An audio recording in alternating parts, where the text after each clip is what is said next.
My name is Lisa Simmons. I'm the director of the Roxbury International Film Festival here in Boston. We are going into our 23rd year. Our mission is to to show films that celebrate people of color around the world. And Allison? And my name is Allison Simmons, and so I am a co-director and programmer of the Roxbury International Film Festival. This is her 23rd year. She dragged me in about 10 years ago.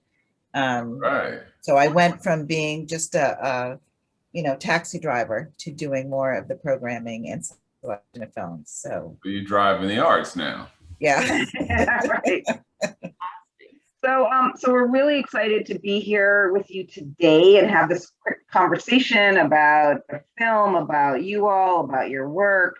And I just wanted to start off by asking, which I'm sure other people have, of course, you've done so many interviews, but your inspiration for this film, for making this film. Well, my inspiration was that this guy right here, our son. And really the film was a love letter to my childhood, really. It was growing up, the films that awakened my imagination were Chitty Chitty Bang Bang and Willy Wonka and the Chocolate Factory.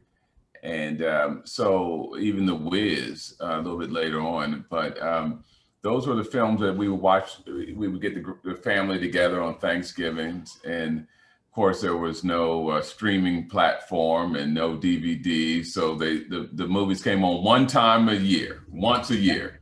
Thanksgiving, we would eat Thanksgiving. We would crowd around the television, and I always wanted to live in that world, but to create a world that was more inclusive, that was represented people of color, so they could see themselves. We could see ourselves. Our son could see himself in a world of wonder and magic, and that was really the inspiration, behind doing it. And also, coming from theater, it was originally going to be a big Broadway musical. It will still be at some point, but that was the start of it all. And David doing this big spectacle musical, and from that I was like, oh, we should do it as a movie because there are no limitations, you're not stuck in the proscenium of stage, and it just really opened the door for it all. And just like David said, the favorites being like a Willy Wonka and the Chocolate Factory. For me, it was Annie and Mary Poppins. I love Annie, and like you said, again, wanting to see yourself in these characters, wanting children like us to see themselves in the characters as well, is just so important. And I mean, he hit the nail on the head saying it's an ode to our childhood, because like the little boy and little girl in us just come out when we watch this film. I think that's so true. It's so funny because, Allison and I raising our boys, we have 3 boys between the 2 of us, and they're in their 20s, and finding even comic books, finding even books that look like them was so important. I mean, it was so funny. There was a store that had all of these books with kids of color, and it was like every time we went, we would just scoop them all up because we felt like that was so important. Because you're right, like Chitty Chitty Bang Bang and Willy Wonka, and I think we all grew up with that in some of our favorite films and just the storyline, but never really seeing a reflection of who we were, and that representation is so incredibly important. So we thank you deeply for being able to provide like a holiday classic that does just that. Yeah, and heroes that we need. Yeah. It's my son loves, on his wall is Miles Morales and Black Panther, and we don't have enough heroes. And when you talk about African Americans, Black people in the time period of Jingle Jangle, it's always with a whip against our back. And our only heroes from that era are Harriet Tubman and Frederick Douglass and the types like that. But wow, of introducing into the narrative these heroes and these alchemists and these inventors and scientists and great thinkers and business owners into that time period, I think is an empowering thing. It's something that we can see well around the world. And at that time, there are other images than just of us on someone's plantation. And that people were successful, right? Mm-hmm. That people had their businesses, that Mm-hmm. people, you know, had dreams and had skills, right? And the ability to manifest them. Right, exactly. And it's not like it didn't exist. It's just it's never documented, you know, Right. or it was destroyed, you know, and there's some great Easter eggs in the film. I don't know if you noticed, but within the town square of Jingle Jangle, the names of some of the places are named after people that were innovative in the things that they did, like you know, Sister Loretta Tharpe, you know, who's known as the rock and roll of female rock and roll music, you know. There, Edison Latimer, who's named after Lewis Lattimore, who also invented the light bulb, the filament in the light bulb. There are things that we put in there to pay homage to those that weren't credited like they should have been, that are people of color, so that the kids can see, like, we did big things even back then. Right, exactly. Mm-hmm. Exactly. And that's interesting because there are a lot. I saw like some homage to John Lewis, and then Absolutely. Wakanda, and that, you know, also encourages people to see it multiple times, right? To make sure North Star Press was there. So, I mean, it was really important for me to honor the ancestors. John Lewis, of course, he passed away right when we were posting it. So we said, well, we got to name one of the buildings after J. Lewis Law in honor of him. But, you know, one of the buildings, the pub, is a Sisson Arms, and Lyn's father was the first Black optometrist in Las Vegas. And so we wanted to honor him. And my great grandmother, one of the buildings, A.M. Woods, she was one of the founding pastors of the female pastors of the Pentecostal movement in Washington, D.C. So it was just, you know, just honoring those that came before us. And I think, but I know their spirit guided us through and helped elevate the thought that we had even greater than we could have ever imagined. Mm-hmm. Absolutely. Are you all thinking about putting together a curriculum with this film? That's funny you say that, Lisa. Actually, yes. You know, you see that we did the children's books along with it in a middle grade book. And I'm working on the second middle grade book now. And we're figuring out how to actually list out what was in the town square. That's great. Yeah. You know, little ones, and create something to add to that. You know, having elements like this just in our films in general to kind of continue to add those layers and educate, because STEM is really important to us, or STEAM, with the art in there as well. Right. And really creating original ideas, original characters, because we feel that it's been so long where there's always been the Black version of this or the Black version of that. And it's time to tell stories that are original and create big ideas and big characters like this that are original. Yeah, when you think of, oh, I'm sorry, go ahead. No, go ahead. No, I'm saying, you know, Lyn, echoing what Lyn is saying, you know, you have Mary Poppins, you have Willy Wonka, you have Dr. Dolittle, and now you have Jeronica's Jangle. So we have this Mount Rushmore of these, you know, larger than life characters, but now there's someone on that mountain that looks like people of color. Yeah. And it's their story. It's not just a remake of somebody else's story. Right. And that's why I think it's really important to have, you know, I just feel like, you know, as the years go by, so much of that history, as we've seen, has been whitewashed or has been washed away and has not been brought to the forefront. And so to be able to create something that you watch this movie and you see these characters, and these are the connections to those characters, helps just to keep those characters alive. Because so much is lost, I feel like, on generations that weren't given that opportunity to read about in books, and you all using film and media as an opportunity to keep telling those stories is so important, to make sure that they do live beyond, you know, books and things like that, that you guys are bringing them to life. And equally as important is having film festivals like you all. You know, I mean, you give us a platform and you keep us alive and you keep us in the conversation, and you make sure that people know that it's of value, you know, in the legacy of it all. So Yes. I thank you ladies for pushing forward and making sure that, you know, we have outdoor viewing of our film, the first one ever. Wow. Oh, we're gonna have to market that out. We're gonna have to.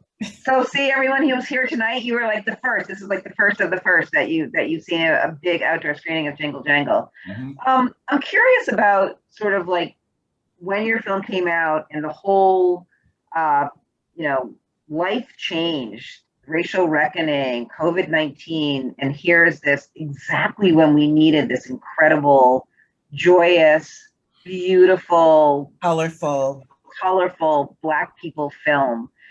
Did you have any idea that any of this, that your film would have such an impact? And were you thinking as you made it and as you released it that it could help people heal in a way? Well, it's funny because you never, you know, we were in a vacuum of sorts when we were making the film, and we shot it over on another continent, and we were almost, you know, kind of in a bubble. And then when we were posting it, the pandemic hit, and then, you know, the political climate, and then, you know, the continuation of police brutality and social issues with George Floyd and Breonna Taylor, and you name it, the list goes on and on. You felt like there was a sickness that was flowing through, and that we were all looking for this cure-all, some kind of panacea, some kind of feel-good, something to not make you forget about what was going on, but to remind you of what was beautiful, what was vibrant, what was live, what was something to celebrate. And when the film came out, you know, we were pushing, and it hit, and it was like, whoa, I had never had any response like this in anything I'd ever done. And I mean, from around the world.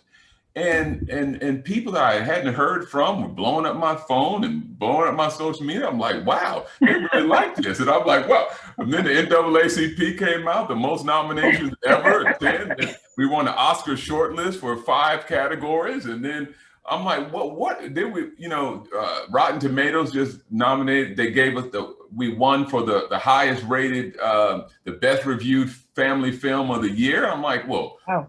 Love letters from the LA Times, New York Times, you know, I'm like, oh, okay. And what we realized is that there was a lot of pain and trauma, and the vibrancy and the celebration of song, and pushing past dark times that the character Jeronica's Jangle was going through, which mirrored some of the dark times we were going through, to find light, find love, find restoration, find healing on the other side, was something the world needed. And we were just thankful to be at a point in time to share that, deliver that, you know, for the world. And I think too, it was always our intention to highlight us in this beautiful way, you know, showcase the natural hairstyles, showcase the amazing African fabrics that layered this Afro-Victorian style that we coined. And at the same time, the themes are universal.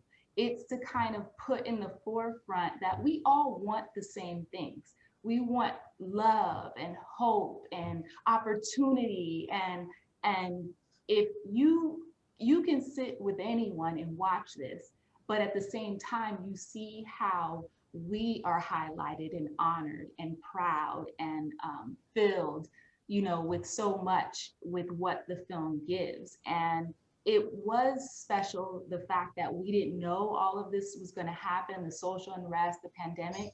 And we were like, oh no, you know, we were so excited about the film coming out in theaters and all of this that we had, you know, hoped for, but we realized that it was the perfect timing to come out. Yeah. And it was so needed, you know, to be able to sit at home with your friends or family and watch something like this together during that time. You know, it was, as David said, just very healing and cathartic and joyful, you know? And to see Black excellence, Yeah. Black wonder and science, and the beautiful little girl, Madeline Mills, and people. I mean, it was just, I mean, you know, I can, if I could put myself back when I was a child, if I would have seen those images, I wonder what the ceiling that I believed was there. I wonder if it would have been there at all. I mean, I remember going to the mall after watching Mary Poppins, and I asked my mom, I said, you know, I can fly, you know, I'm gonna get up here, I can fly like the little kids. And she said, you don't get your black butt down here. Oh, we've all heard that before. That's reserved for little white kids. All the white kids can fly. Right. But that's what it was saying, without saying that wonder and magic and science, it wasn't for us. Right.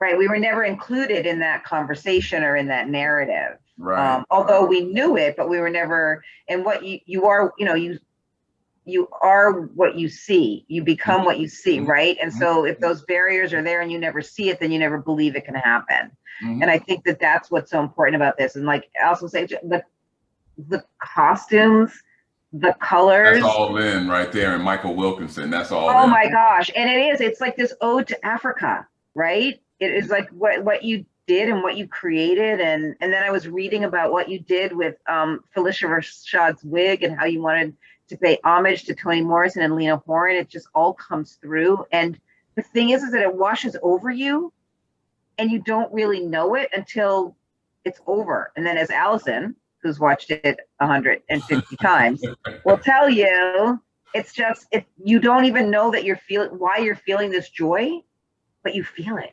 Right. And it's even in the smallest things too. Like there's this one place where, you know, Journey knows now that she can go visit Jeronica, and then it just like focuses on her mother's, you know, clothes. And it's just a beautiful way of just showing the magic and the beauty of, you know, who she is as an actress and a mother, but also, you know, her clothes and her costumes and how she wears them and how she presents to the audience. Yeah, it was important. Lyn came to me, and the costume designer, twice Oscar-nominated, brilliant man, Michael Wilkinson, and he had created these wonderful Victorian costumes. And Lyn said, you know, there's something we're missing. And I'm like, what? I said, I love it. She said, I love it too. She said, but if we're in the 1800s, in the late 1800s, that means that the characters are only either one generation removed from Africa, or either they defected from America from slavery. So that means they would still have their roots firmly in connection with the continent of Africa. So her idea was to infuse Victorian style with authentic African patterns. And Michael Wilkinson sent a crew over to Ghana and one other country in Africa to get the patterns. And the woman who played Veronica's wife, she's from Ghana, and she when they brought her wardrobe into her room, she started crying. Wow. And Michael Wilkinson said, is something wrong? Did you not like it? And she says, no, these are the patterns from these are patterns from my country. Mm-hmm. And when you saw the vibrancy of that in this wonderful international world, you didn't have to scream it. It just said it for itself. It was just so. We didn't have to you know, ring the bell and say what we're doing. You just, it reminds you, oh my God, you know, and there's the legend of the costumes. Yeah. Unbelievable. It is so, and if you haven't visited the continent, you need to, because you do see those colors of joy, we call them, that make you feel a way that, you know, that unless you're in that space that can make you feel, or unless you're watching something like Jingle Jangle. I'm really interested about the relationship between Jeronicus and Journey, and how you really thought about creating the story around this grandfather granddaughter connection. Can you just talk a little bit about that? Because I feel like it's so important as Black people for us to acknowledge and understand, and which I think we do, but for other people also, that we live intergenerationally. Mm-hmm. Mm-hmm. Well, and it was so beautiful. Yeah, yeah, thank you, thank you. For me, it's legacy. Mine was my great grandmother, Annie Mae Woods, when you, who I spoke about. She was born in 1908, and she and I were closer than anybody ever be on the planet. And what I don't see enough on film when people of color is generational legacy and generational wealth for us. It's we're the first generation, we're the first one to go to college, we're the first one to have a business, we're the first one to own a home, which is a beautiful thing. But other cultures and races get a chance to understand that generational legacy is where the real wealth comes from, and not just financial wealth, but wealth of intellect and wealth of experience, and the wealth that comes from people passing down what they know, what they've seen. And one of the most moving things for me is, you know, you have this wonderful story of Jeronicus, of course, and her granddaughter, but then when you go to Phylicia Rashad, she's talking to her grandchildren.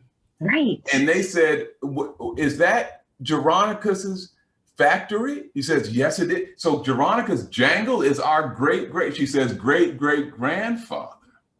So you understand here in a legacy that there's a legacy from a great grandfather all the way down, and we're going to go see what you all will inherit and own one day. Mm-hmm. And that thing always gives me chills when we get to that point, to understand. I just got chills. Understand legacy, you know, and generational wealth. And it was important to show that, and the only way you can show that is through the generational connection. Right. Yeah, I mean, you know, we grew up in a household like that, and I just think it's such an important part of our lives, and I'm so glad that you made that decision in writing the story to have an important part of Jingle Jangle, because I think it has really resonated with people. And again, you've created something where people can see themselves, and I think that is a gift that, you know, will always resonate with people forever and ever. So for the forever and ever, did you think that this was going to be like, now it's a holiday classic, you guys? It's a holiday classic. I had been banging my head against a wall to make this a Broadway production since I started writing it in 1997. And could never really get the music right and idea right. And then Lyn came to me and said, well, what about doing it as a film? And I didn't realize the power of these images. I didn't realize at the time the power of the platform, of Netflix platform, that on November 13th, when it came out, they would press a button and it would be seen in 191 countries around the world and translated into 32 different languages. Wow. And that we would receive videos from a choir in South Africa singing it in their own native tongue, singing the song Possible. And people all around the world and it is still settling in. It's still settling in. You know, art at this level, when you talk about classics, you understand that we are, as artists, or we're conduits. Things, these big ideas, they flow from the heavens, they flow through us to be shared with the world. And we're simply a conduit. And when you talk about this big idea, this big seed that was planted back in 1997, or maybe even before, when I was a kid with Willy Wonka, that it now has blossomed into this beautiful tree, these fruit that's bearing, from whether Broadway production or the Buddy 3000 to the books that Lyn has created, is overwhelming as an artist. My nephew's daughter, my brother called me and said, you got to talk to my your great niece. And I said, okay. She was small, and she was like only 4, and we haven't really had any conversation. She hadn't seen me. She says, Jingle Jangle, she watches it every day. And I called her. He called me on FaceTime with her. And she was a little bit afraid at first, because she didn't know who I was. And she was a little shy. And then I moved the camera over, and she saw Buddy 3000. And she lit up. Uncle Dave, that's the Buddy 3000. Veronica's created him, but Journey brought him to life, and he can fly, and he makes them fly. And she just went on and on. That's powerful. That's legacy. And it's still very overwhelming to me. And I'm very thankful to this big idea that God chose me to flow, for it to flow through. And so still very, very overwhelmed by it. And it's really it's a mission of ours to keep it as a classic, meaning to expand it and have those things that, the Christmas ornaments and the blankets and the pajamas and all that kind of stuff, because that matters. Like when the holidays come around and you see Rudolph, the red-nosed reindeer, and Frosty the snowman and all of that, I want the kids to see Journey and Geronicus and Edison and Buddy. And these are the things that I feel are so important and part of legacy when we talk about our classic films that we want out there, and to have a place in holidays like this, and to expand it and make it better and worldwide. As David said, to watch the film in the different languages was, Wow. Out of body, because I'm watching it in Hindi, I'm watching it in Mandarin, and I still have the same emotions. I'm like, oh my gosh, I know what they're saying, and it just, even the way that they're evoking the emotion as well. And even to hear, someone from sing it in Dutch, and they have the same emotion. You can see them having the soul when they're behind that mic singing the song this day, like they feel it the same way we do. And so it just really causes that connection. And it is important, like, for us to go to the continent and see really live and in person how it has affected the country as well, because we added in, the song for the snowball scene. That artist, Biza Kade, is from Ghana, and Wow. really important to add that, and he customized the song to fit the film for us because we were such fans of his music. And to even see people from Africa and Ghana hit us up and say, high life music, Afro beats on in a major film on screen, like they were going crazy because they were just like, thank you for representing us, and it's special. It's special, and it just continues to just like light us up.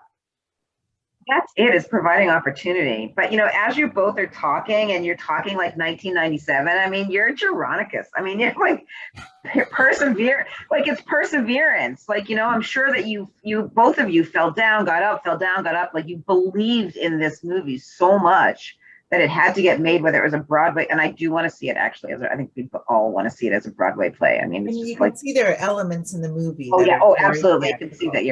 Yeah, and it was so beautiful. But all of that, I mean, it's true. It's all about representation, and it's all about what you guys have done. So you know, two last questions. One is, you created Buddy the robot, sort of in a way that other movies like this have had this character. So why was that important for you all to bring him into this space? Well, you know, he's a mix of the characters that kind of touched me growing up, like E.T., right. R2D2, Yeah. and not as much my childhood when I became an adult, Wally. Wow. And there was a certain kind of innocence and heart, you know, and I wanted to be able to capture that so that we could introduce into the canon of these characters, you know, characters, something from our world. And so, you know, the Buddy 3000 was important for me. And I asked my son, he was just 4 when we started designing him, and I showed him the picture of Buddy. Do I have that one around here that I can show you? Check in my closet, please. Right there, picture that lies through. But I showed him the Buddy 3000. He says, "Well, what can he do, Daddy?" And I said, "Well, I hadn't thought about it. You know, I'm just designing a robot. I didn't think he was going to do anything." I said, "Well, he can walk and he talk." And Elias lit up. And he said, "What else can he do, Daddy?" And I said, "Well, I don't know. What else should he do?" He said, "Well, can he fly?" Mm-hmm. And I said, "Yeah, little buddy, he can fly." And Elias, his eyes just lit up. And then he turned to me and said, "Can I fly, Daddy?" And that's incredible.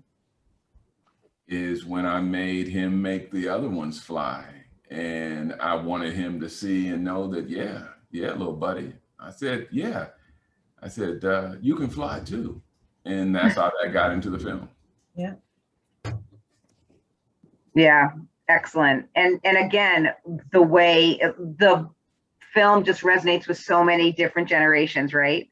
You have created, both of you, this film that if you're 80, you're gonna love it. If you're 60, if you're 40, if you're 30, if you're 10, if you're 4, there's something in this for absolutely everybody. And that is just such kudos to both of you for creating that.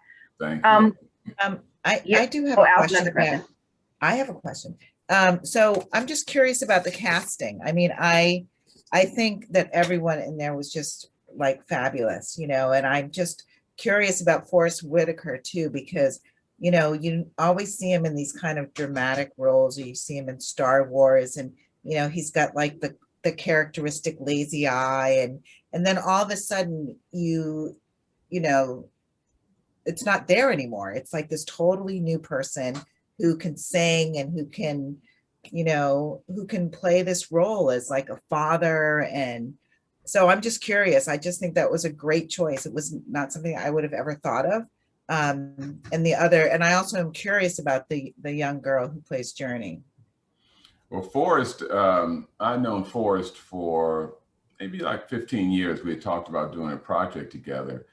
And when it came time for this, I know Forrest, of course, is a brilliant actor. He's one of the greatest to ever do it. But I also know him as a husband and a father, which you haven't seen that warm side of him ever in anything. But he's got kids that he raised and dotes over.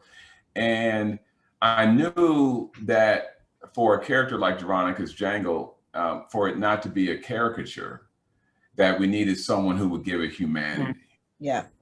Would ground it. And I knew Forrest would do that. And I went to New York with him I went to New York to meet with him and talk to him about this project. and we were sitting down in Chelsea at his one of his favorite vegan restaurants. And we were just talking about it. And finally he just stopped eating, lowered his fork and leaned across the table and said, "So do you want me to play the character?" And it was one of those moments, you know, where everything stopped and you could hear a pin drop in the whole restaurant. And I leaned over and I said, "I don't want you to play it. I need you to play it." Because I need someone that is as brilliant as you in front of the camera, but I need a big brother behind the camera too, that I trust. Wow, yeah.